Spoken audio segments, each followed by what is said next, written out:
we have a rule. D big T over D little t equals negative 0.5 times big T. Now this notation, D big T over D little t, stands for the instantaneous rate of change of big T with respect to little t. Also be sure you understand that big T and little t are two different variables. Big T represents one thing, little t represents something else. For right now, I'm not going to talk about what they represent or how we interpret these results. I'll put an interpretation on it after we work through the details of the arithmetic. So, we're going to assume that we have an initial big T of 50 and that our increment that we're going to use for little t is delta little t equals 0.4. And we're going to assume t equals 0 when big T is 50. Now before we can begin to analyze this, we have to understand just what it means for the instantaneous rate of change to be negative 0.5 times big T. We have to understand, at least, we don't have necessarily an interpretation. We don't know what big T means and what little t means, but we do know what the rate of change of big T with respect to little t means. So we write down our definition of rate of change as applied here. Rate of change, and of course this is average rate of change, which is the only thing we've really defined, of big T with respect to little t is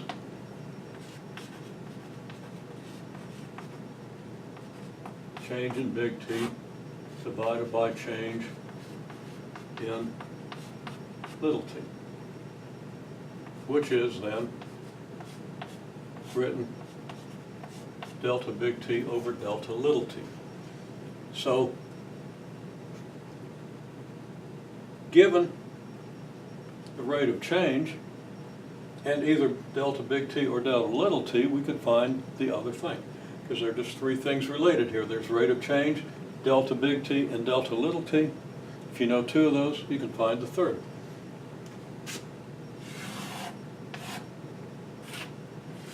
Now, as I mentioned, you want to develop some intuition about this rate of change relationship, but for right now, we want to be very careful to write out what everything means so we can use it properly.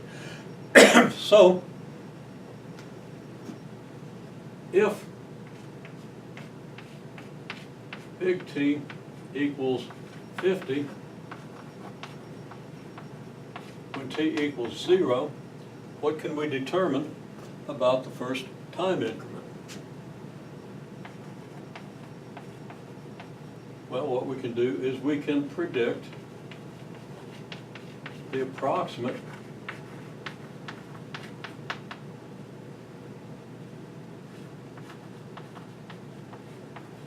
change in big T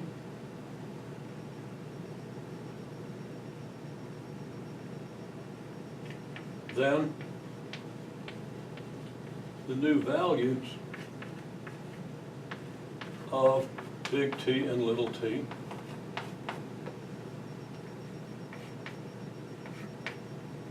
after the delta t increment. Now, if delta little t is change in time, that means, we're going to predict it 0.4 time units later. Now, we don't even know what the time units are. It might be seconds, they might be hours, it might be years. Well, what can we do? If big T is 50, what can we determine? Well, big T equals 50 implies that the rate, and I'm going to abbreviate it, and I'm not going to write, well, I'm going to write this as rate, but we understand that the only rate involved in this problem is the rate of change of big T with respect to little t. So that's what I'm going to always mean by rate when I write it here.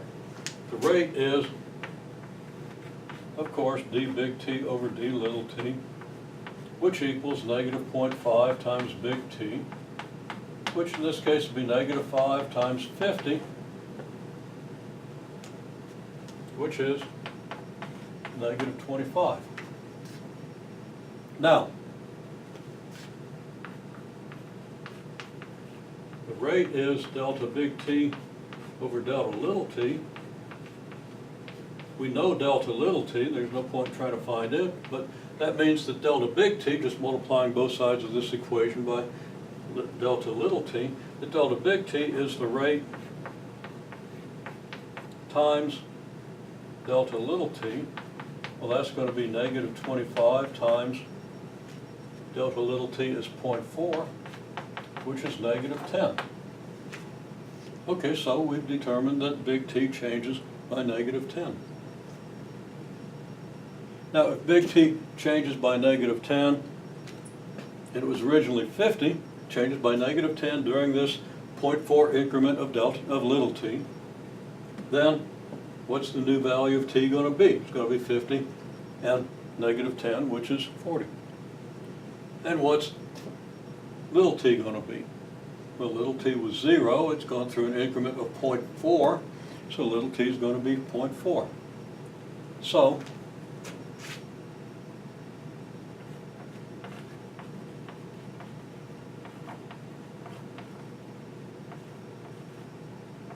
new value of t is 50 plus negative 10 equals 40.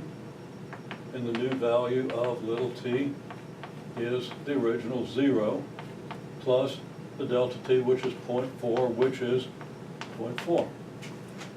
Okay, so now our temperature, I slipped. We are going to interpret this as temperature and time. But our big T is 40, our little t is 0.4. And now we can apply the rule again with an increment of 0.4, with a little t increment of 0.4, to figure out what the change is going to be during the next 0.4 increment. And then we're going to add all the changes that we calculate and get a big T and a little t at the end of that increment. And then that'll be our new increment. We'll take those values and we're going to keep calculating. And that's called iterating the procedure. We use the same procedure every step and we get our results. Now let's see how these work out. And I do recommend that you probably know enough, you can go ahead and work out the next couple of steps before you watch me do it. Now I'm going to work out the next couple of steps pretty quickly, and I'm going to use a table.